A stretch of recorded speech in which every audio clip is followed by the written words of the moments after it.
Welcome back to another episode of A Gift from Adversity. My name is Juri Love. I'm your host. Thank you very much for joining tonight. And I have a great guest today. And before I introduce my guest, I want to introduce my book, which is A Gift from Adversity. A Gift from Adversity subtitle is Overcoming Sexual Abuse, Domestic Violence, Bullying, and Homelessness. And then it's by Juri Love. It's available on Amazon. When I published this book, I got a lot of messages from people. And nowadays as well, like people message me from all over the world. And then basically sharing that they are also a victim of child sex abuse, domestic violence, homelessness, etc. And I felt very compelled to create a platform where we can specifically talk about adversity and how people overcame the adversity tools and then a gift that came from it. It's been so wonderful and empowering to hear everyone's story, not only the sad part of the adversity, but how they use different unique techniques and tools to overcome these adversities. So today we have a guest. Her name is Jalila Clark. So let's introduce her. Hi, Hi, how are you doing? great. And you? Good. Thank you very much for coming to A Gift from Adversity tonight. Well, thanks for inviting me. Absolutely. So, Jalila, can you please tell our audience who you are, where you're located, and what you do, and then your social media and website? Sure, yeah. So my name is Jalila Clark, and let's see. So one of the things that I do is I teach English online, but I also, which is something that's very important to me, I'm a host and creator of a podcast. It's an expat podcast. So it's there are two new episodes every week, and I interview expats, so people who are not originally from a certain country, but they live in that country. So I interview them every week. And yeah, we talk about their joys, their struggles, the life lessons, what they do for a living. And then I blog about it as well. So I mean, it's like my passion project. I absolutely love talking to so many different people and getting their insight about living their best life abroad. Perfect. So, where are you coming in from today? Sure, yeah. So I'm in Colombia, Medellin, and let's see, it's raining, but I'm here dry, so that's good. Yeah, so I moved to Colombia July 5th. I moved from Shanghai, China. I was living in China for 3 years teaching English. So this is my new home now. So, what do you like about being in Colombia? Well, let's see. So today I had like a huge meal with some friends. So I really enjoy the food.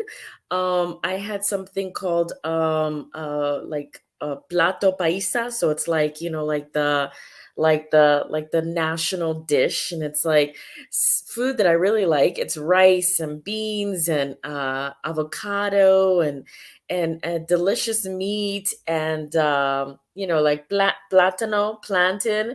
I love like the Spanish language. I'm originally from Panama, Central America. So myself, my parents, my grandparents, so Spanish was actually my first language before I moved to America, the United States, when I was 3 years old. So I'm enjoying practicing my Spanish again. I love the weather. Even though it's raining, that's okay. Like I'm normally, inside. So I love the weather. I love that it's warm.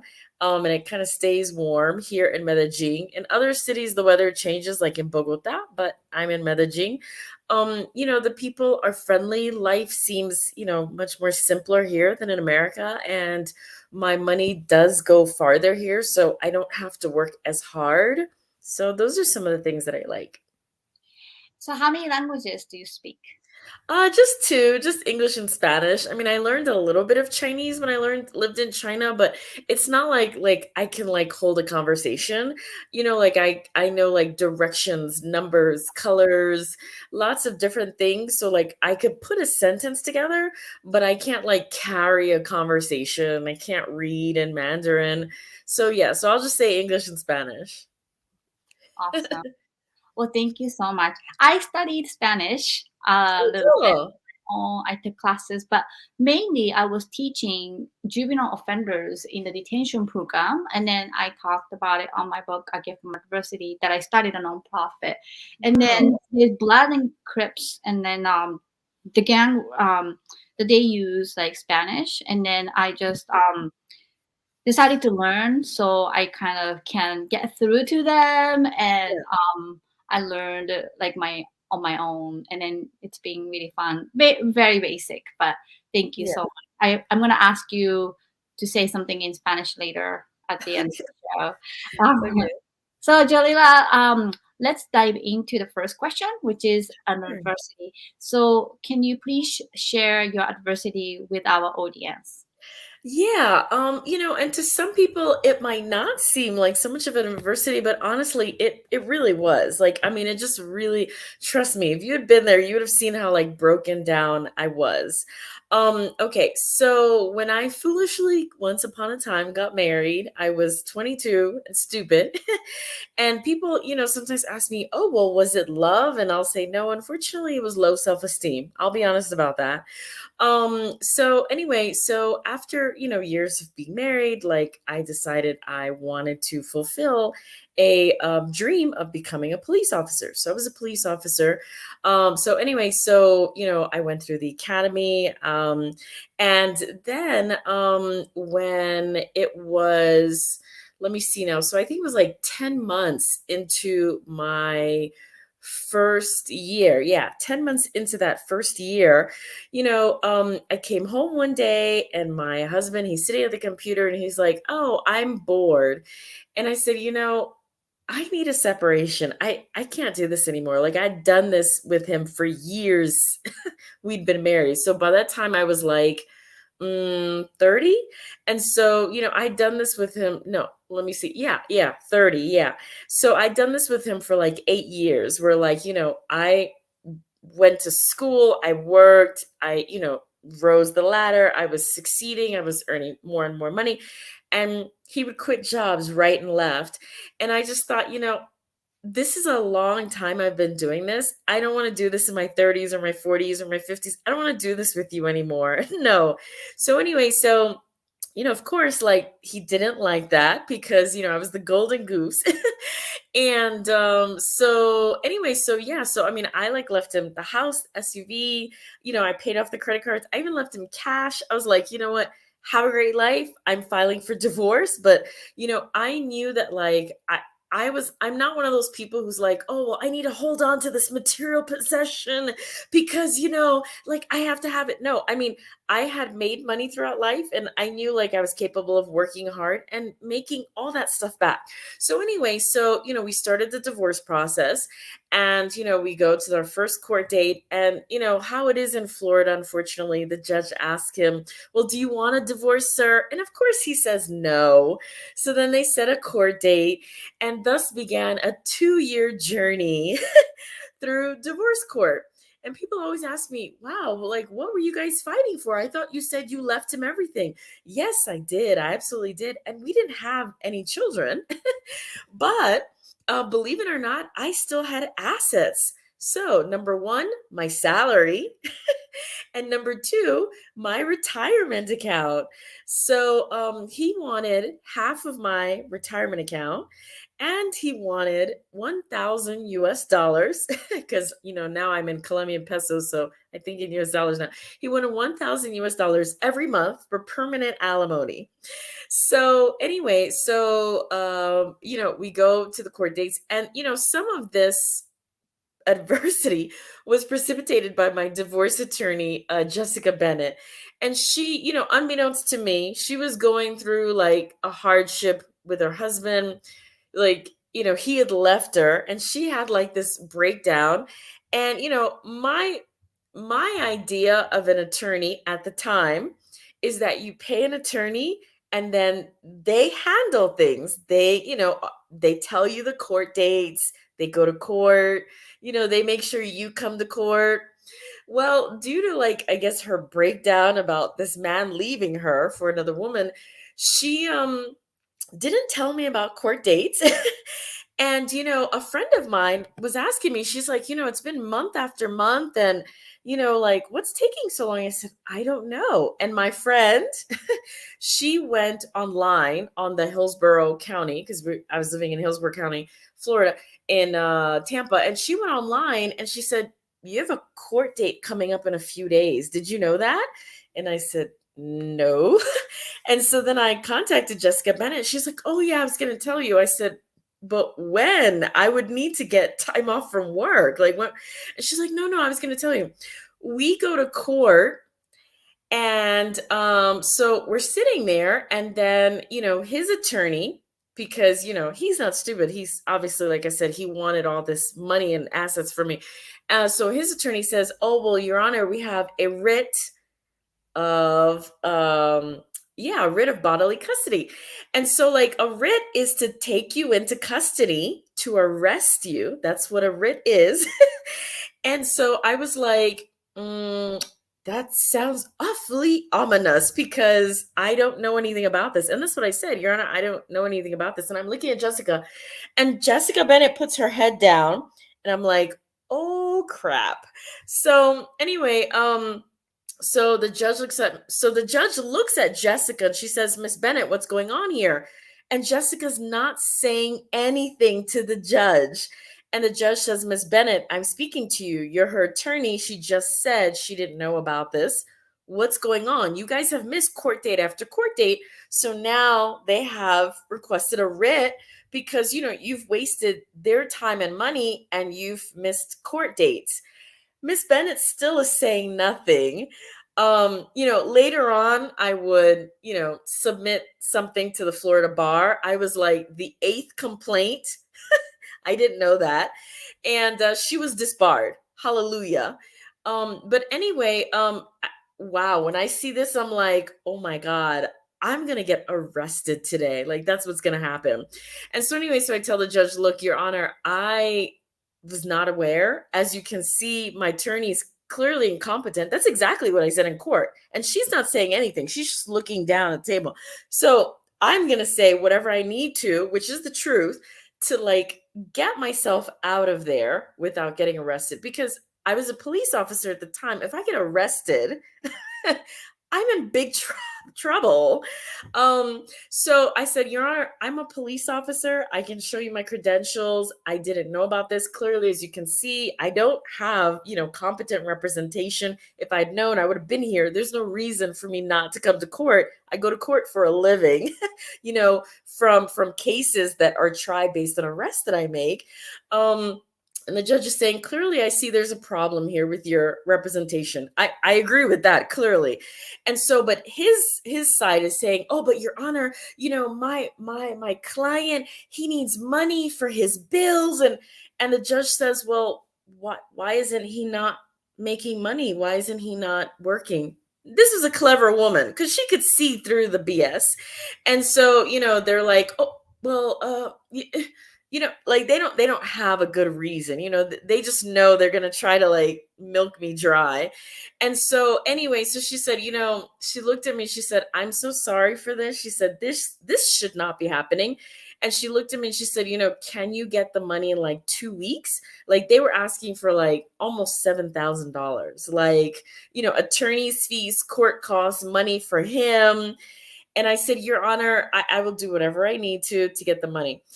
So, I left, I went to work. I really was not in a state to be out working on the street, as an officer that day. And I told my supervisor what happened, and he said, that's okay, you can go home. You really cannot be out here like so upset as you are. You're going to make a mistake. You're going to get hurt, or someone's going to get hurt. Go home. It's okay. So, I went home, I started calling around. Finally, funny enough, like, a coworker, he said, hey, this prosecutor, his wife is a divorce attorney. And so anyway, so I immediately called her and she looked through the whole thing and she said, "This is a mess." And she's like, "We're going to have to work hard to get you out of this." And I said, "Whatever it takes." Because, I was not going to give him one red cent. I had already spent years allowing him to, you know, find himself, whatever that means. Years allowing him to like quit jobs. And I had even, my grandparents had given me money to like finish my master's degree, which unfortunately I never did, but they'd given me like $10,000. And he was like, "Oh, I want to have a business. I know if I have my own business, I know that like I'm gonna achieve something." I stupidly gave him that money. And the business didn't even last 1 year. And it was a lawn care business. So he bought all this, material and blah, blah, blah, blah, blah, blah, blah. It didn't even last 1 year. Yes, I know if anyone's watching and listening, they're like, "God, this girl is stupid." Look, I was raised extremely religious. And so foolishly, I thought, I needed to like help my husband, like help us carry the load, whatever that means, like help us build like a foundation that he was the head of the household. Now I never want to get married ever again in my entire freaking life. But at the time, I had certain like notions of what being a man was, being a wife was, being a couple was. Now I'm honest. I Based on stuff that I've seen as a police officer, I don't believe in God anymore. Sorry to say, but it's the truth. So there were lots of things that like caused me to stay. Was I stupid? Yes, absolutely. And what's interesting is that during my divorce, I had a supervisor who sent me to a domestic violence, which is interesting. You mentioned this domestic violence class. And so before I went, I told him, I said, "I'm not a victim of domestic violence. You know that. Like, there would be no way anyone would get away with hitting me because I would probably murder them."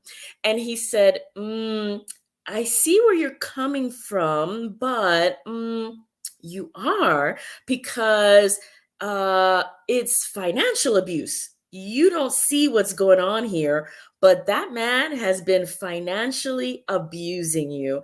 And yeah, you have some issues, and they're not horrible, but you do have some issues. Yeah, no one's beating you, no one's, calling you horrible names, no one's, but that man has been abusing you, and you've been allowing that to continue." And it's interesting because when he said that, I didn't think like, like a light bulb, like a light bulb was like, ta-da, and I was like, "What the hell?" And so, I went to a therapist, and yeah, we talked about it. And, he said, I don't, he said, our first meeting, he said, "I don't know what yet issues we're going to uncover." But he said, for a young woman to, just allow this, and clearly you're competent and capable, or else you would not have made it through the police academy. You would not have been hired by the police department. He's like, he said, "I'm not being inappropriate." That's what he said. He said, "But you're an attractive, young, smart, competent, capable woman. And for you to stay in this situation for 8 years, like, no, there's clearly issues we need to uncover and work on and make sure that this never happens again." And I was like, "Oh, wow." But anyway, so the divorce took 2 years because, like the first year was like the nonsense Jessica. And then, the second year was like a competent attorney. He and his attorneys kept fighting it, fighting it, fighting it. Like one of my coworkers said, who is also a police officer, he said, "Wow, you lost every single battle, but you won the war." Because eventually, hallelujah, when it came to the final court date, And believe it or not, when a divorce is contested, at least in the state of Florida, when it's contested, you have to have a final court date. Like, it's not like, oh wow, you're divorced now. No, you go before the judge and like it's a regular court date. Like maybe you might see like on Law or something. Like she is going to make a final decision, like a ruling, and you're gonna call witnesses. Yes, yes. I had to like subpoena people. I had to try to see if I had to pay for an occupational therapist because according to everyone, I was the only one with money. I paid for an occupational therapist. Thank goodness, because he refused to go because he didn't want to get caught in the lie that he couldn't work. So thank goodness, because he refused to go, the occupational therapist said, well, I was not able to fully examine him. So then the judge said, okay, well, you know what? That's going to tell me that, you know what, you've been wasting this court's time the entire time and you get nothing more. She said, things could have gone very differently if you had shown up to sessions, if you'd been honest. But yeah, thank goodness, like, he didn't want to get caught on paper, being, like being competent. And yeah, so in the end, she ruled in my favor that I did not have to give him any of my salary. I didn't have to give him any of my retirement, and he stormed out of court. And she looked at me and she's like, wow, you made a big mistake with that guy. She's like, I hope you had never do that again. And I said, Your Honor, I will never get married again. And I'm serious. Like, yeah, it's been what? Let me see now. 12 years now. And no, not married, never getting never getting married again. So yeah, I mean, it was a big mess. And yeah, so I mean, I understand maybe someone watching this like, what kind of adversity is that? Trust me, it was because, I mean, I was facing, the possible ruination, like financially, and also, like taking away of my career, which I did for 10 years before I ended up, moving to China to teach English. But, taking away from my career, and there were a few people who, I get it, it's not their money. So, they were going to give me their stupid opinion. And they were like, well, why don't you just let him have the money? That's nice to say when it's not your money. But like I told people, I was a police officer. I didn't sit at a desk and click, click, click, type on a keyboard all day long. I went out and did an extremely dangerous job with a bulletproof vest, with a gun on my side, in the rain when I had menstrual cramps, on the ground fighting sometimes suspects. Like, no, I was not going to give him that money because I earned that money. It was extremely extremely hard job, not just physically, but mentally and emotionally. Every single week, I saw people who had killed themselves or been killed. I saw children who'd been abused. No, he did not deserve that money at all. Honestly, if he had deserved that money, would I have given it to him? Yes. If he had been a good husband and somehow he had been disabled through illness or something, I would have absolutely helped him. But he wasn't a good husband. He was a lazy, liar who clearly, saw someone who didn't value themselves. And, that was like, oh, great. Well, let me keep this going. That was the kind of man he was. So no, he deserved nothing. So yeah. But the other part of that adversity was like coming to grips with like, really the sadness of like what brought me there. And obviously I had to be honest and say, I brought myself there. It wasn't like, like he tore me down. Like he clearly saw, this pitiful thing that he could, use. But I clearly didn't, mm, come with um, I would say like, the appropriate skills to be in any kind of good relationship, honestly. Yeah. And really it was with like lots of therapy, working on personal issues, that, I'm glad that like I have overcome lots of those issues. I mean, there's still obviously lingering issues because we're all flawed humans, but yeah. Gosh, I've said so much.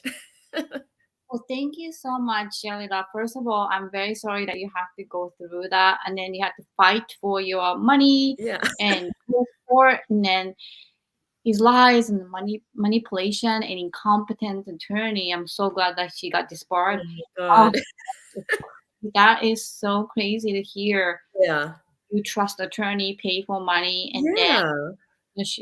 she or he will like not say the right thing, and that's Yeah. heartbreaking when especially you're going through a hard time, and then when the attorney supposed to help you. Yeah. Yeah. And also, what did you discover with the therapist that you kind of said at the beginning that your low self-esteem kind of Mhm. attracted this marriage? What did you discover during the therapy? What was causing it? Yeah, okay, so let me say this because, I know that like lots of people say like, oh, my childhood. And obviously everything we do goes back to our childhood. I mean, like there's no escaping, the parenting, the environment. Like there's no escaping that, unfortunately. We can obviously overcome that, but we're going to be making decisions based on those early years. That's inevitable. We can just try hard to do our best to make better decisions. So, I do have to say that, like, just experiences with my mother sometimes were extremely hard. My dad died when I was 3 years old, so obviously I can't say it's dad, but or really 1.5 years old. But experiences with my mother, and look, my own like knowledge now of being an adult, I do recognize that, like, look, there's lots of people who do the best that they can do, and they are flawed as well, and they don't recognize that maybe they need therapy, maybe they need better parenting skills. And look, I do love my mom. I'm actually going to see her like in several days in Miami. I'm going from Colombia to Miami, and I really do, because I have come to accept that you bring a child into the world, and many people do have the best intentions, but they're not really equipped to make the best choices.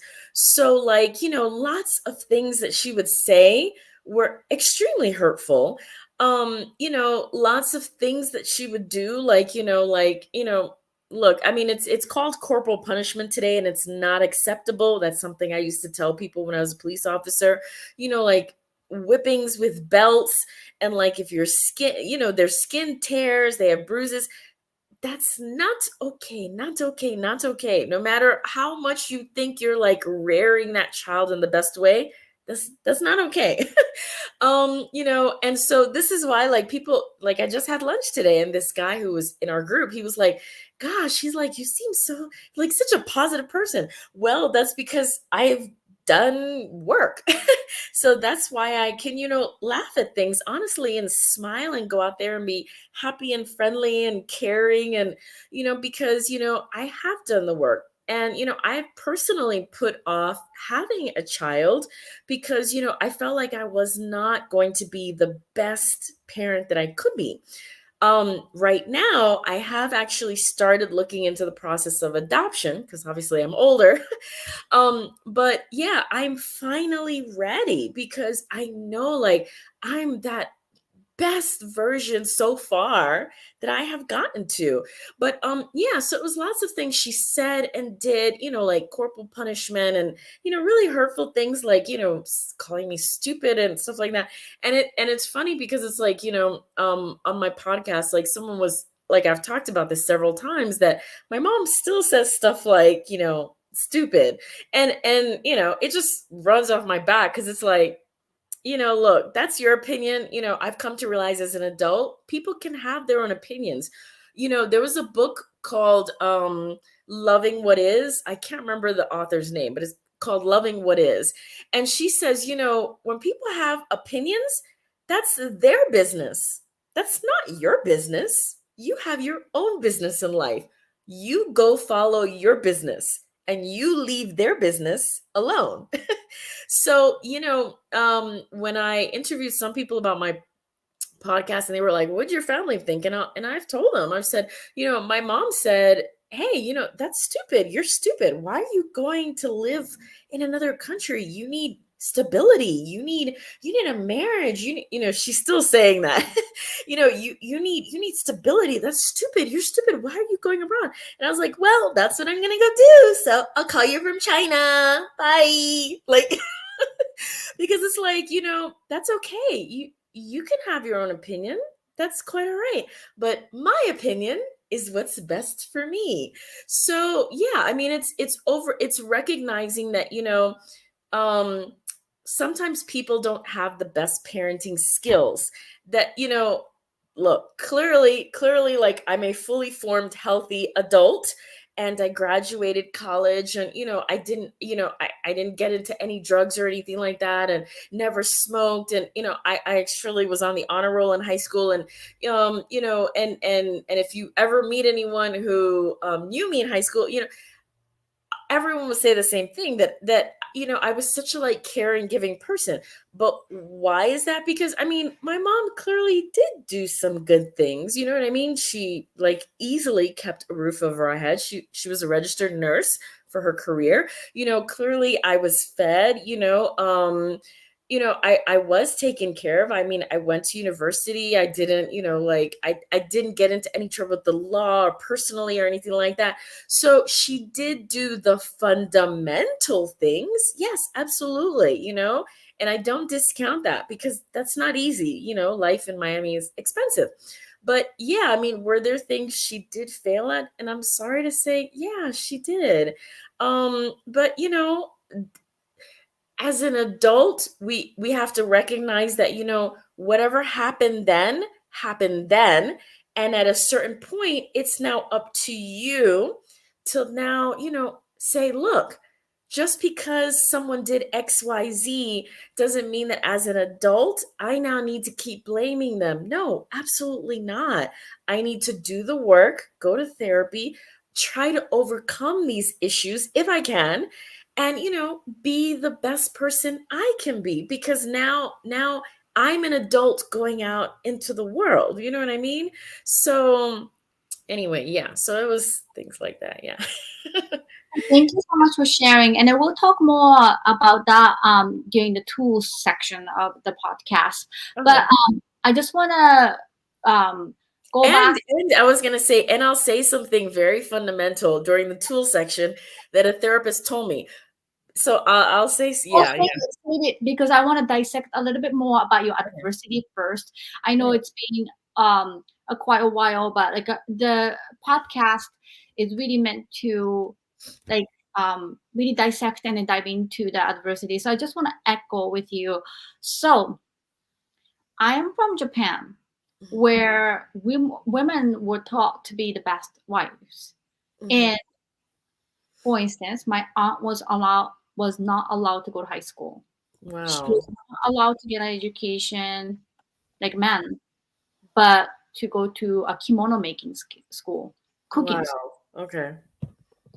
Entire our lives, like, almost brainwashed, taught to serve men. I've never seen my grandparents or dad, like, walk to get refill of their rice. I've never seen them stand up for the chores much. So I just want to let you know that this brainwash thing and cultural thing, especially the traditional countries like Japan, all the Middle Eastern countries and African countries as well. It's almost like if you're not married, you're not worthy. Yeah. You're not a complete woman. Yeah, I remember, you know what? I remember when I was living in China, a friend of mine who is like 30 or something like that.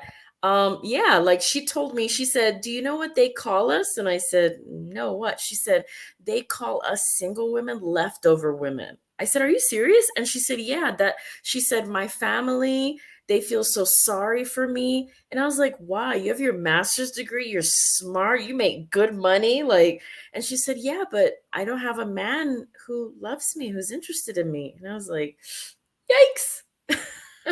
So I just want to dive into the conversation about this notion that you mentioned about, oh, I have to get married, or, I have to have this complete life as a Mhm, married woman. So I divorced twice. I married twice and divorced twice. mhm, And it's been a really bad experience. mhm, And I'm the same as you.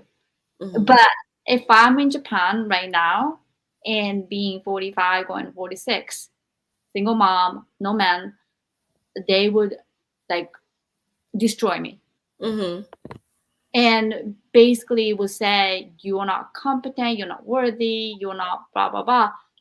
My PCP, however, told me, Juri, you are in America. It's completely okay to be single. mhm. So I Yeah. want to let you know where I come from. The pressure of getting married or not having anybody is such a subconscious brainwash that not so many people, women especially, can get over it and then feel worthy of Mhm. themselves.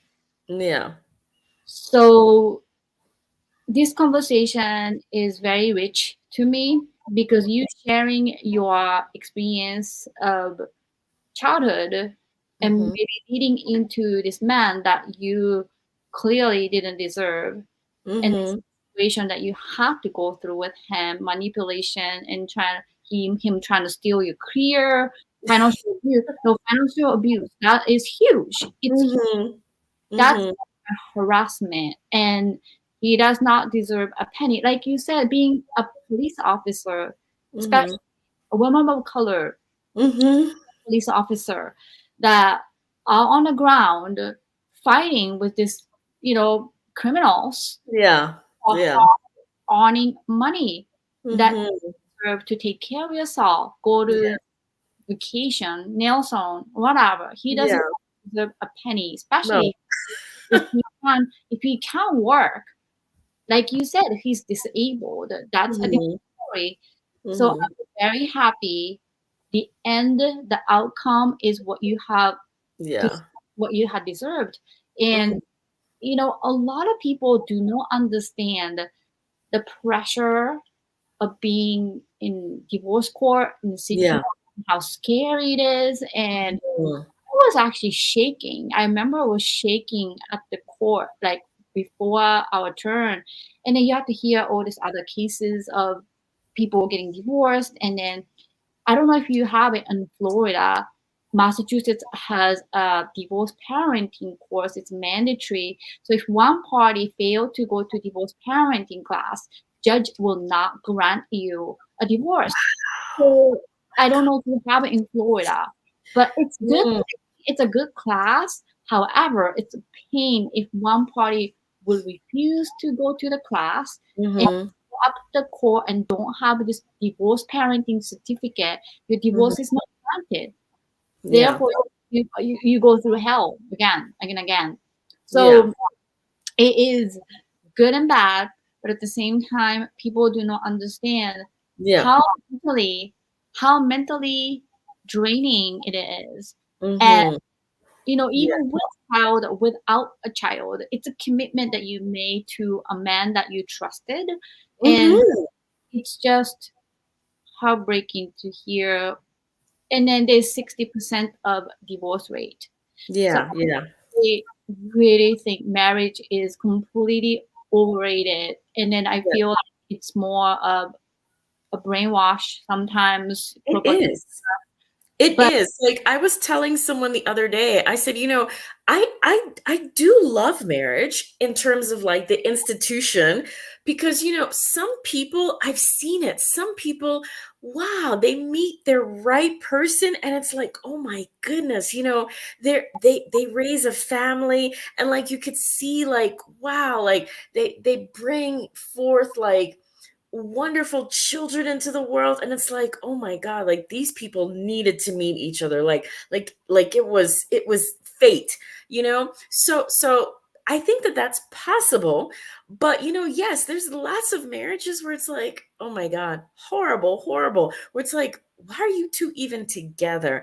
And this is something I was telling a friend. I said, I feel like marriage works best for a man based on, like, the type of machismo thinking in lots of different cultures, and based on, like, how conservative religion is. And because, like I said, I was raised very conservatively in a religious household. And it's like, oh well, the man is the head of the household, and the woman makes the home, and so it's like it works out great for a man. But then, women are doing so much work. It's so stressful. So I didn't feel like marriage really was in any way helpful to me at all. Obviously, I had the wrong partner. But the other thing too is that, a coworker, when I was a police officer, he said, wow, people really find out the true nature of their partner in a divorce. You really do. Because you find out, like, I mean, if that person ever really cared enough about you, you know what I mean?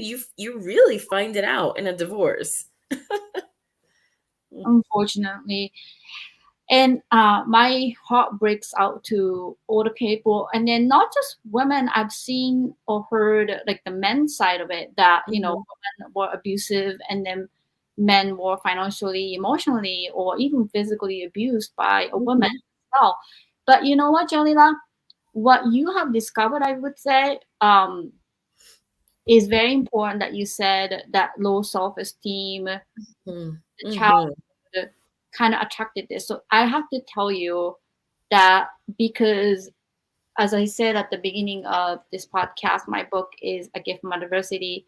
And I did experience, unfortunately, that sexual abuse and domestic violence early, like early childhood, um, from my dad and two uncles. And then, I feel like the sense of emergency, state of emergency that I was raised in, Mhm. you are in abusive home and constantly fight, constantly yelling, and constantly something going on, then you attract this abusive situation. You Yeah.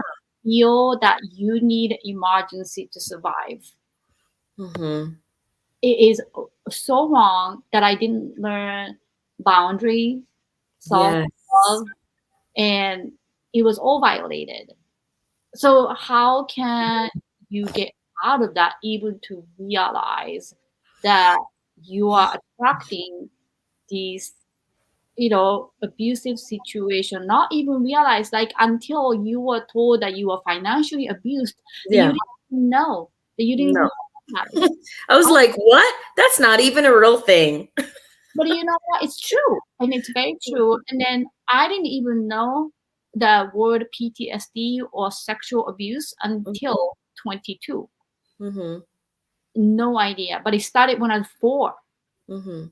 That long that mental health, nothing was talked about. So I really appreciate this conversation, and I hope some of the listeners um, would get something out of this conversation Yeah. and Yeah. realize that, you know, we're going to talk about tools and stuff. But thank you so much for bringing this up. Now let's move on to our second question, which is the Mhm. tools. So what do you think? I know you mentioned about therapy and stuff, but what do you think the best tools that you think that worked for you to get out of this adversity? Okay. So, I would say, like, honestly, like, I had some really good friends at that moment. And, I was willing to listen to people who were being honest. So, like, the supervisor, like, honestly, he and I had never talked about anything personal. Never, never, never. There was no need to. Plus, I'm not that kind of person to, like, go to work and be like discussing my personal business. And I mean, he wasn't either. But he asked about, well, actually, no, he didn't ask about the divorce. When the divorce started, I was talking about it because I was so frustrated. And so that's when he said, hey, this is my opinion, and I think you need some help. And and it was a voluntary class. I mean, it wasn't like I was forced to go. He said, I'm sending you to this class. Obviously, I could have said, no, because it's a class, like, it's not required. And yeah, but I was willing to listen to someone being honest. And I think that when I was a police officer and I would go on domestic violence calls, and occasionally, quite frequently, I would meet women who I'd met before, and I'd be like, we've been here before. um and I don't know what anyone else has said. They probably said the same things that I'm going to say, but you need to get out of this. You have children, and if you're not able to do it for yourself, you have to do it for them, because you might not realize this, but they are frightened. And as a parent, I'm sure that's the last thing that you want for your child. You don't want them to be frightened. Yeah, he's probably not hitting them like you're saying, but they are frightened. And their home should be a place where they are not scared. Period. Period. No matter what happens, they shouldn't be afraid to be here. They shouldn't be afraid to close their eyes, to open their eyes, to like breathe here. That should not be happening. Um, and lots of people would say, okay, thank you, I understand. Obviously, you have so many cases and you're not a social worker, so you don't follow up with them, because, that's not the nature of your job. But, so many times I did wonder, like, gosh, did they take in that honesty? I hope. I'm glad that I did. I'm glad when I spoke with that first therapist who, he was like, you have some issues we have to work on, because why would you put up with this for 8 years? For 8 years, like, you don't even have children with this man, so you can't say it's for the kids. What would possess you? I could have been upset and said, gosh, you're so, I could have been upset at the supervisor, could have been upset at the therapist. And then, so I mean, and look, I'll be honest, I was tired. I really was. I was tired of the quitting the jobs. I was tired of taking the whole load on by myself.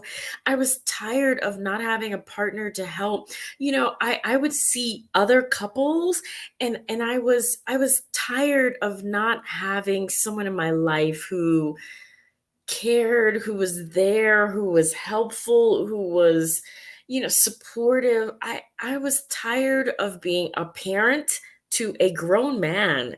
I was tired. Um and yeah, so I mean, not just taking in the honesty, but also being tired. I start, and let me just say, once upon a time we had a wonderful show called The Oprah Show. And that really was an amazing show because, during that time, I was paying attention. I mean, I don't know why I was finally paying attention, but I was finally paying attention. And so, like, things like that, like the Oprah show, I was watching. And that's how I learned about the book Loving What Is. And I was watching, and every single thing I was reading, and I was reading, and I was reading. And I was just like, gosh, gosh, gosh. Oh my goodness. Like, and yeah, it was just things like that. Years later, just recently, I read a book written by the author Viola Davis. And she had been on the Oprah show even recently talking about her book. And she said, in her book, she said it wasn't until a friend told her, you need therapy. You had this childhood, and her childhood was a rough, horrible, horrible. But yeah, it's like finally, being willing to say, like, gosh, I need help. I think that really was my biggest tool, was just like being willing to say, I need help. and being willing to accept help.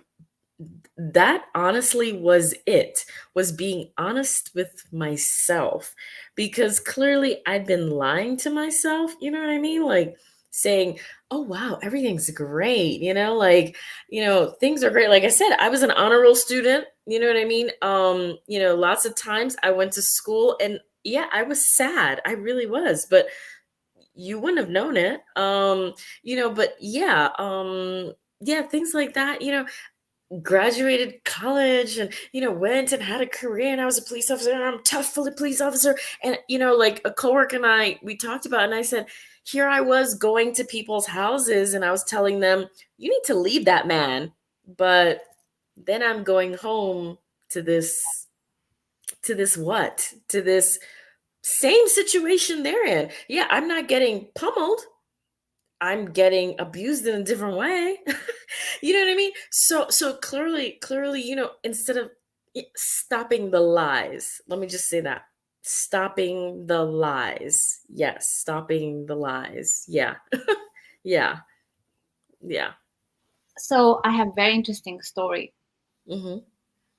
I did not know this until 2017. I'm Mhm. turning 46. When my mother left, I was the only kid I was in very, very small town in Japan. I was the only kid whose parents were divorced. And I was really trying hard to hide it. And my teacher, so in Japan, like a parents conference, they come to your house, make Mhm. sure that something is wrong with me. And I'm like, no, she did not catch that. I was so upset. From then on, I really masked myself. And I worked really, really hard, really like almost like a workaholic. I achieved a lot of things in my life, which I'm very proud of, but at the Mhm. same time, not like the perfectly healthy way. Mhm. Japanese TV show came and then they interviewed me, followed me 10 days, and then made a reality show about my life. And then I was viewed by 7.5 million people. One of Mhm. the long question that I had, just like, you know, surprised me was, why do you work so hard? Like, what do you think is motivating, or what is there fear? So then I remember that conference that she came, and then I just started to like cry so much that I just didn't want to be embarrassed. Mhm. And those moments that you realize, oh my gosh, I had no idea how embarrassed I was when I was growing up, and how much I was trying to hide. So everything is okay, but it's not Mhm. okay. It wasn't okay at all. Mhm. I did not realize. So stop lying, but also I would say identifying the moment that started. And I Mhm. think going back to the root, Yeah. discovering why, I Mhm. think that can like reveal your behavior patterns, and then be able to kind of direct to positive path. Yeah, yeah, I agree. And you know what? And look, let me just say this, just because like I went to therapy, I'll be honest, like doesn't mean that I didn't stumble again. So like it was about like a year after my divorce, um so I had, well, no, like during my divorce, when I shouldn't have been dating because I still needed to work, I was dating someone, and here I was like helping them financially. And again, and that comes from, it's like, because it was something that my mother did, my grandmother did, so helpful financially to like other people, and of course, yes, you can be helpful, but there are obviously people who are going to take advantage of that. They're going to be like, ooh, money. I've never had anyone give me money. I want money. Give me money. Oh, I have bills. I need help. All kinds of things, instead of just saying, hey, thank you.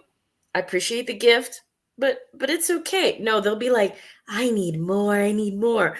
And then when I got out of that situation, then I got into a different situation where, then this guy was just, oh my god, he was just being so deceitful, so deceitful.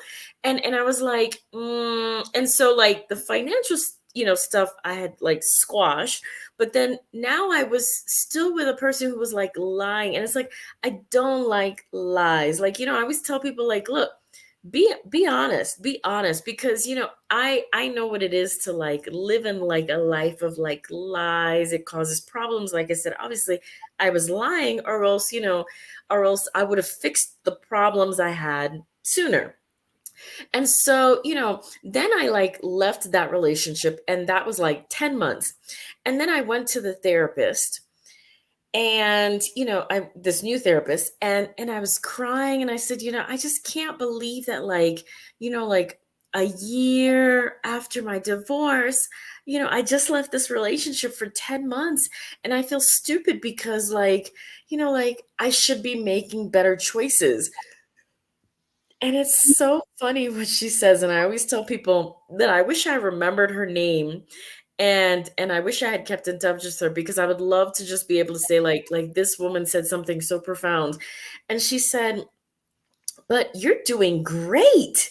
And I was like, were you listening to me or what? And she said, "Yes, I was. You're doing fantastic." She said, "You stayed with a man for 8.5 years. And then this most recent relationship, you only stayed with him for 10 months." She said, "In a span of a year, you've started, in your like the gears in your mind are clearly clicking and working, because you didn't even stay with this man for 1 year."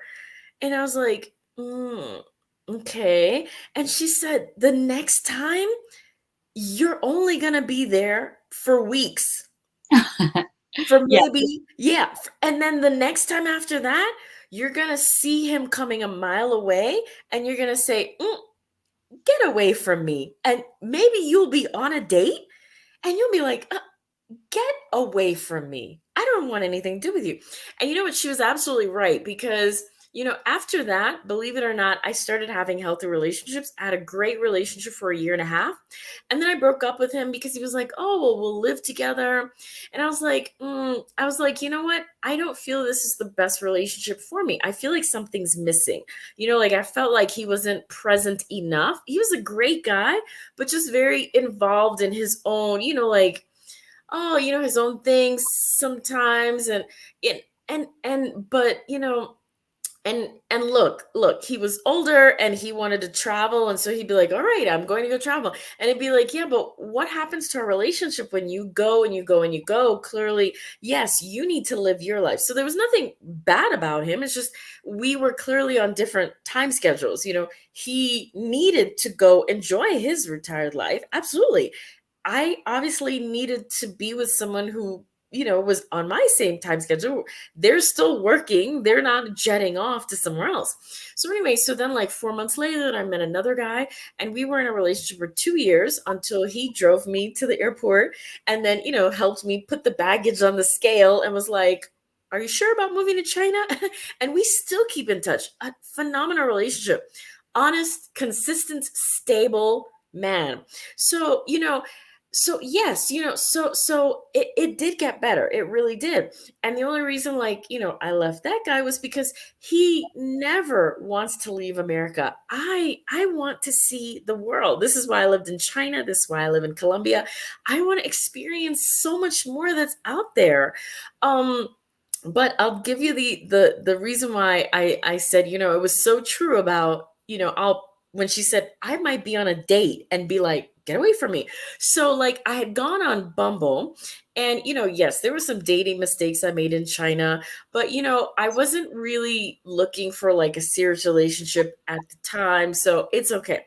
But here I was like, I think I finally want something serious. So anyway, so I went on Bumble. There was this guy, and so he was like about 10 years older than me, but he was like, "Oh, well, I have two older children, like they're in their 20s, and so it'd be nice if we get to know each other." And I was like, "Oh, great." So we go on this date, and so we're sitting there eating, and I don't know what it was, obviously, but something comes over me, and I ask him, "What's your situation? Do you have a girlfriend?" Now, obviously, that's a very strange and specific question to ask someone you're on a date with. And so he like pauses from eating. He doesn't even look up. And he's like, "Well, I'm actually technically married. And I'm like, oh, uh, I just laughed. And so he's like, yeah, I'm technically married. We still live in the same household, but we live in separate bedrooms. And so then he's like, oh, but we've been waiting 2 years for a court date. And look, I can understand a court, a divorce taking 2 years, because like I said, mine took 2 years. I cannot understand living in the same household with your wife, because that's what she is. She's his wife for 2 years, while you're trying to go on dates. That I cannot understand. I cannot. Because it's like, clearly you cannot be in a relationship because there's a part of your life that partner cannot have access to. I mean, you're not going to take her to your marital home and take her into your bedroom, and like, that's not going to happen. I'm sure that's not going to happen. But anyway, so I just laughed, and I said, why would you go on a date when clearly you really shouldn't be dating. You haven't taken any steps to make it seem like you are at least 1 foot out of that situation. It'd be different if, say, like, he had his own place and things like that. He could say, look, I have nothing to do with that woman. But he doesn't, you know what I mean? So he was like, "Oh, well, I want companionship and friendship." And I said, "Yeah, but if you want friendship, then that means you need to be a friend. And to be a friend, you need to be honest." You weren't honest. Why? Because you assumed that I would be pissed off. And no, I'm not pissed off. I understand, I would have easily told you, I understand what it's like to be involved in a divorce for 2 years, because that was my situation. I said we could have been friends, but now that you've shown me that you're dishonest, how can we? I mean, how can we? We could have been great friends. Eventually, once you're out of your situation, if that really is what you wanted, then we could have dated, but no, that this is not possible. So it was funny. So I was telling a friend, and I said, that therapist was right. There would come a point where I would be on a date and I'd be saying, something doesn't feel right. I don't know what it is, but you are not for me.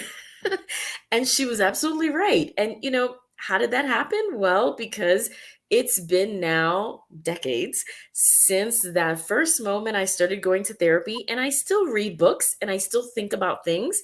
And I still, like, am still doing the work, not like with a therapist anymore, but still, like, thinking about what are the issues that could plague me? What do I need to get over? And I'll be honest, like right now, I still have an issue with, feeling lonely. Like, honestly, that's how my podcast started, because November of last year, I felt extremely lonely when I was in Shanghai.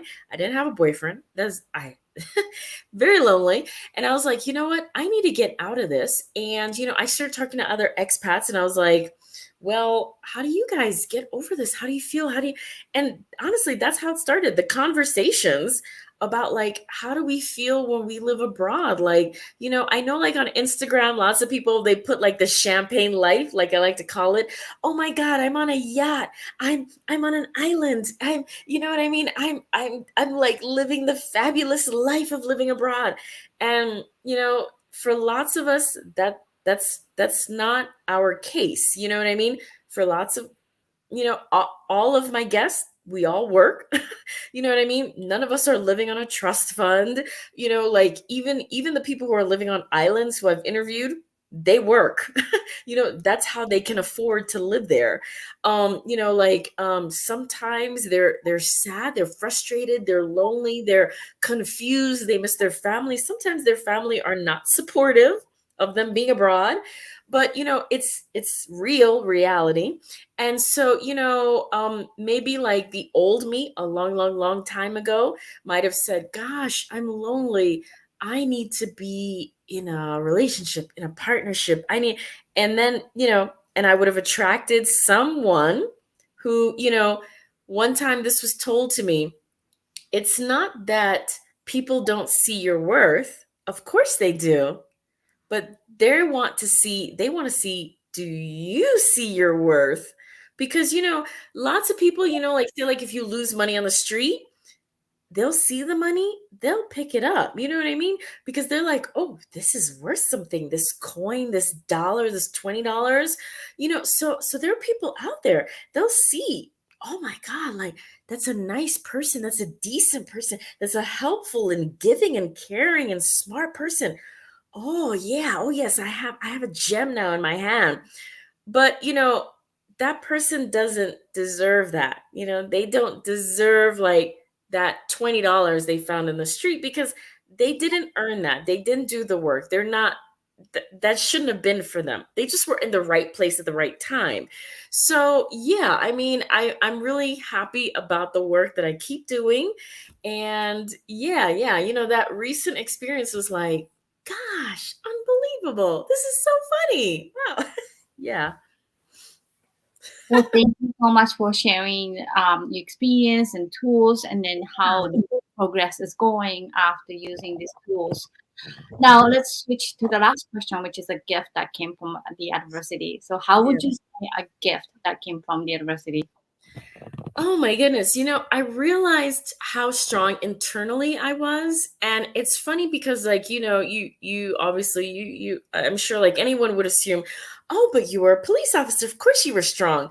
Well, like mentally strong to like handle, the nature of the job, and maybe in certain cases physically strong when I needed to.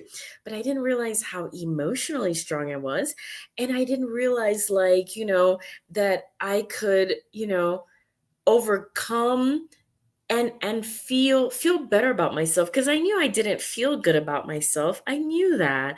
But I didn't honestly, I know how strange it sounds, but honestly, I didn't know how to feel better about myself. I really didn't. And I didn't know that I could feel better. And I mean, even like currently, there are times when yes, I sometimes I do feel sad, and but it doesn't stay with me. Like I don't beat myself up about it. There are like things I see on Facebook where like, people will like go out on the street, they'll have a microphone and be like, oh well, hey, what's something that you wish you had told your younger self? And you know what I've seen like several women say? Oh man, I would tell myself, be kinder to yourself, like use kinder words with yourself, love yourself more. Lots of women say this. I rarely hear men say this, but lots of women say this.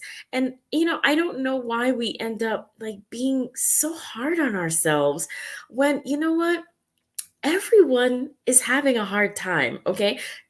In varying degrees, but everyone is having a hard time in their own way. So, yeah, it's just, I just realized like I could feel better. I could have better thoughts about myself. I could be more honest in my joy instead of just smiling and like everything's okay. Smiling and everything really is okay. I have not been in a relationship since, I left America, since that partner, took me to the airport. I haven't been in a relationship. There are times when I have felt extremely lonely, but I've gotten over it because I've been like, well, I mean, I am living the life that I wanted. I wanted to live abroad. So I recognize I did give up something, but it was important for me to live abroad and have growth experiences that I would have never had in America. Never. Um, so yeah, I would say the gift is like the being better me, because I finally realized like I was ready to be a parent. By all the work that okay, so let me just say this in a nutshell. I finally feel whole. Yeah, finally. And I would never want to go through that, experience ever again. But, I mean, sometimes, things go through fire and they're made stronger. And so I know how strong I am. Yeah, mentally, emotionally, because of that. Yeah, I know that. Hmm. So thank you so much for saying Yeah. that, sharing, and it's been very rich, deep conversation, honest conversation in terms of self-esteem, relationship, and you know, I just want to say something that my daughter is 6 years old, and then she has been doing guidance counseling since the beginning of kindergarten, so a year, twice a week. Mhm. She's very, very strong. And Mhm. I've never seen such a boundary. The other day, we were at the swimming pool, and this Mhm. boy was a little bit bothering her. Mhm. Hey, you're popping my personal bubble. Ooh, I like that. Yeah, Okay. You're popping my personal bubble. I like that. Yeah. stay back. Yeah. That's what she said. Mhm.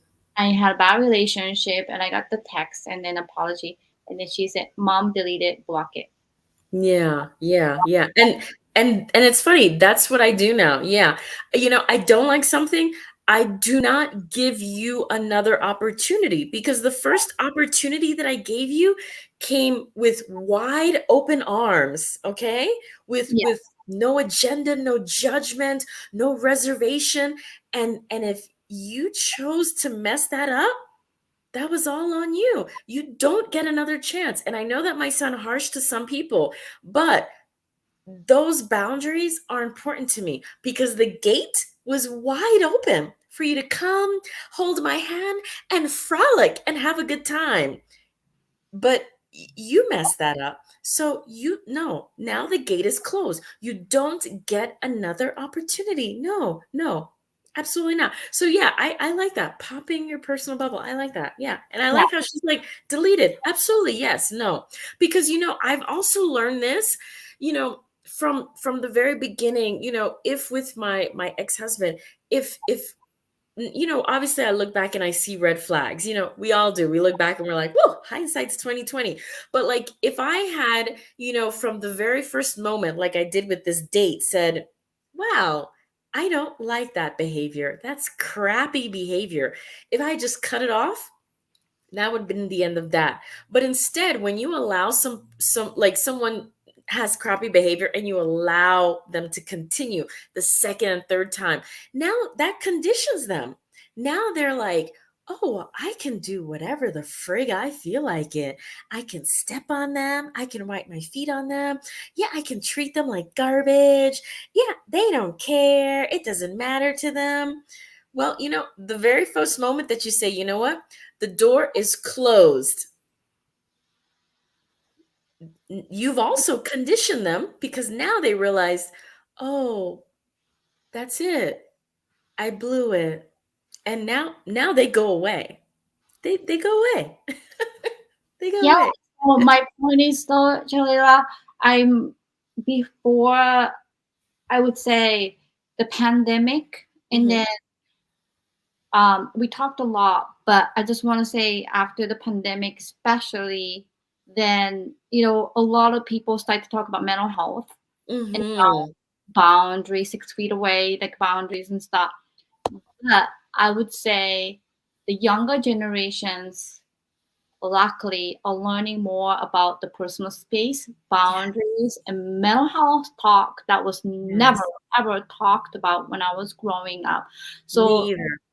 Yeah. one of the mission that I have doing this podcast is talking to you, talking to other guests to bring forefront about what is the result of not taking care of your mental health and not Mhm. understanding the personal boundary, and then Mhm. not having access for us growing up, recognizing all these red flags and continue on, and the notion and pressure of this marriage. I think this conversation was so meaningful to me, Jalila, and Mhm.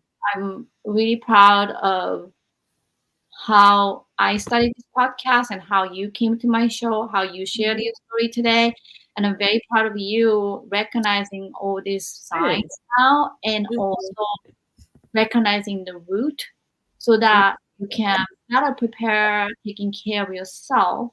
Yeah. And I just wish that I knew these kind of things growing up, but Yeah. never too late. I think we are doing it right now. So thank you so much for joining a gift from adversity today. It meant so much to me. I feel like crying because I've experienced it, and I really very very grateful that you shared your story with us. Well, thank you. Yeah. I mean, I really appreciate the invitation, you know. I mean, if it can be helpful to someone to like recognize like, hey, I'm not in a good situation, or like, hey, I can get over a not so good situation and go on and be okay and happy and live a good life. Yeah. Mhm. That'd be great. Well, thank you so much again. And then thank you everyone for being a part of this podcast. And we have more guests coming on, and see you next time. Okay. All right. Bye bye.